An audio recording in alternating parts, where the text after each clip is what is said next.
रूस और यूक्रेन में युद्ध की आशंका के बीच एक बड़ी खबर है।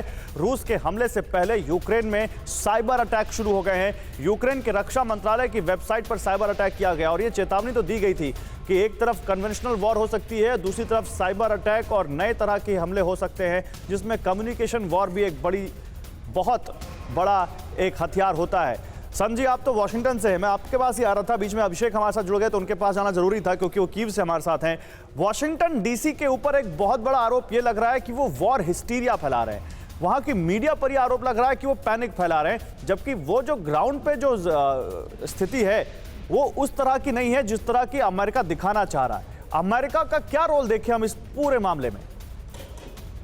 तो Gaurav ji, thank you so much. दो चीज, कल तक मैं सुन रहा था, पेंटागन का रिपोर्ट था कि युद्ध असंभावी है, मींस इनएविटेबल। बट आज जॉन कर्बी का मैं कुछ देर पहले व्हाइट हाउस का ब्रीफिंग सुन रहा था, उसमें ये लोग थोड़ा तोड़ मरोड़ कर रहे हैं। जैसे कि कल, जैसे आपने कल की रिपोर्ट में देखा कि आज सुबह 5 बजे तक युद्ध हो जाएगा। कब युद्ध होगा, कैसे युद्ध होगा, ये इंटेलिजेंस का रिपोर्ट है। बट ये एक्चुअली पुतिन को ही पता है कि वो कितने बजे अटैक करेंगे या नहीं करेंगे। लेकिन इंटेलिजेंस का मानना है, मीडिया का मानना है कि जैसे 2014 में, जैसे आप अभिषेक जी ने बताया कि वो पहले प्रेशर बिल्डअप करते, बैक करते और फिर अटैक करते। लेकिन इस बार हालात कुछ दूसरा है। जो बाइडेन अफगानिस्तान के डिबैकल के बाद he does not want to touch any stone untouched। उनको पता है कि अगर इस बार कुछ रशिया ने अटैक किया यूक्रेन में, ये उनकी फॉरेन पॉलिसी का सेकंड मेजर डिबैकल होगा।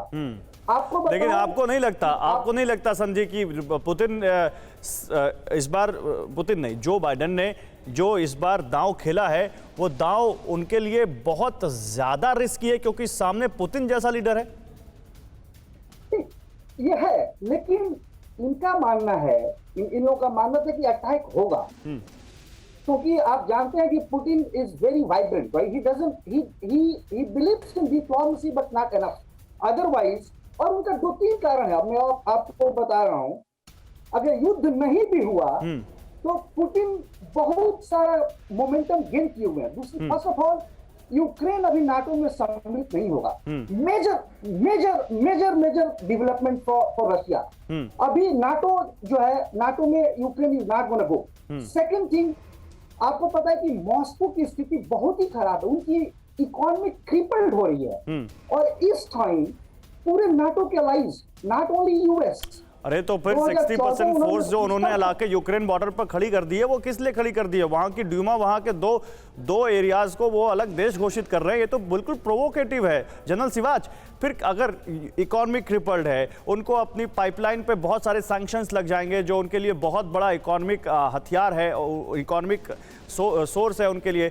और इसकी तरफ अमेरिका बहुत सारे सैंक्शन लगा देगा, यूरोप के देशों में अपना कारोबार नहीं कर पाएंगे। तो फिर ये 60% फोर्स यहाँ यूक्रेन बॉर्डर पर खड़ी क्यों है? ये अटैक क्यों कर रहा है रूस? फिर देखो गौरव, सच्चाई ये है कि पुतिन एक बड़े सुलझे हुए पॉलिटिशियन भी हैं, स्ट्रेटेजिशियन भी हैं और मिलिट्री के एक प्रकार से बहुत बड़े काबिल जनरल भी हैं। देखो, वो समझते हैं कि अगर उन्होंने लड़ाई कर दी, अगर वो यूक्रेन पे अटैक कर देते हैं तो उसको रूस को नुकसान बहुत ज्यादा होगा। और बात सच है, क्योंकि जो 5-6 चीजें हैं उसमें बहुत साफ सुथरी हैं। एक तो सच्चाई है, रूस की जो इकोनॉमिक कंडीशन बहुत खराब है। आज 2 ही चीज है उसके पास, एक तो एनर्जी ऑयल और दूसरा मिलिट्री हार्डवेयर जो बेचता है। और अगर लड़ाई हो जाती है तो ये जो ऑयल जो 1/3 और 1/4 गैस जो यूरोप को देते हैं वो बंद हो जाएगी और उससे उसकी इकोनॉमी और भी खराब हो जाएगी।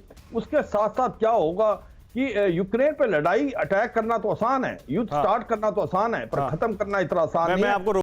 परवाह देश की, सोमवार से शुक्रवार रात 10 बजे TV9 भारतवर्ष पर।